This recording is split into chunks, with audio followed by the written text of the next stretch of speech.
Learn English and talk nath. Adjectives. Adjectives man lode. Lode man la tadora man dengije. Adjective means is a word which we use to describe a noun or pronouns. Noun akan konore rajame. Noun ke tiken. Noun a should dwara. In the name of anything, surely known. You know. A should ngani. Any dwar bide shall dwar by surely known. Ka pronoun ka ngani. Pronouns tiken ka gwat. Kana miro itin gwat me. He, she, it. Shall ka ke pronoun. Today ko kala last singular pronoun. Singular pronoun. Kogor kon ban dwo balere jaban lengat. He, she, ke, it shall ke singular pronouns. Timla shall ke I, we, you, they. Ano. KDT shall ke kedi shall ke plural pronoun. No. Agwada me nyodan ya ta dan dong di ngai keje. Mi shall adjective. Bi ngaje no jen lo nim tan le dwar keje.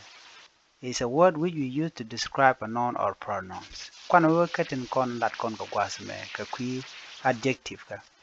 Mi shall nene. The soup is delicious. The soup is delicious.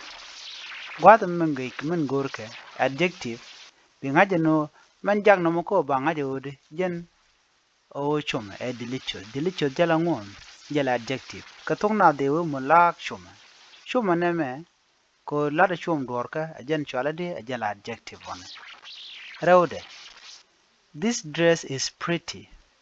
Pretty me la na nyoda na goy dorka. Milangu mala dress. This dress on point a karwade. De kono sholo no jen shereke noun. Ke shereke pronoun. And dress. Ala gwade tem ja this dress de dong de nang it is pretty.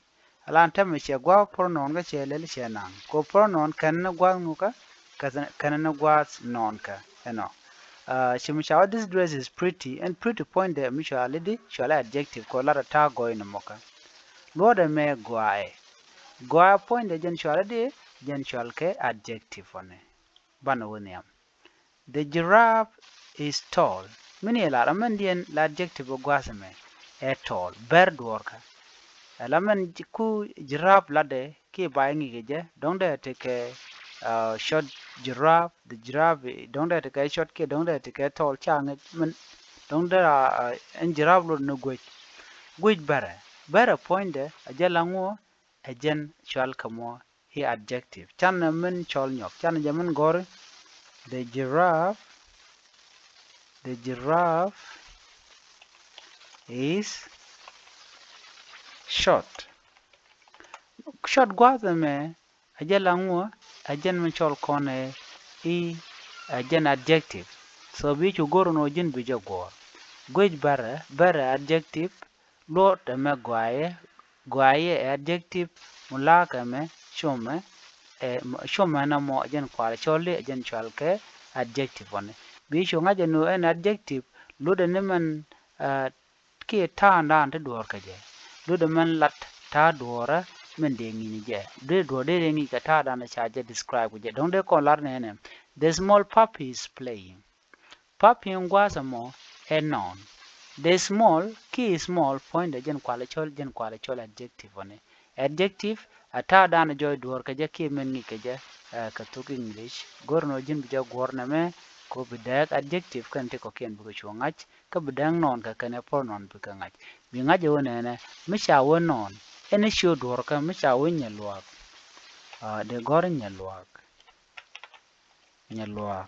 don de gor chol don de gor gadwet don de gor nyecheng kan tiken de chol ka di chol ka pronoun chol ka ke non karto yo mo kon ka geri yo nyalwak e shunga e shun nyal banang shi chol e shunu e shuru da ki dol banang ano gadwech e shunu ka e shut i kabo ken nye chengu de chole inyal ki de chole shi amulet kom dien gwatum dong de konu rain and rain mo point de ngu bo raja ke it ki mishroy ka ta dan de gwi na me chol ka keno kangun ke poro non ke ditine tinen kono gwa tinyam ti chol ka ken non ko ka shun ngwane yo mu ko lar ka churan dong wa ge ba je kul bunan ka titine ka di chanen gwa se me je nan gor de nyo ye kel ban nyo je mu den betaman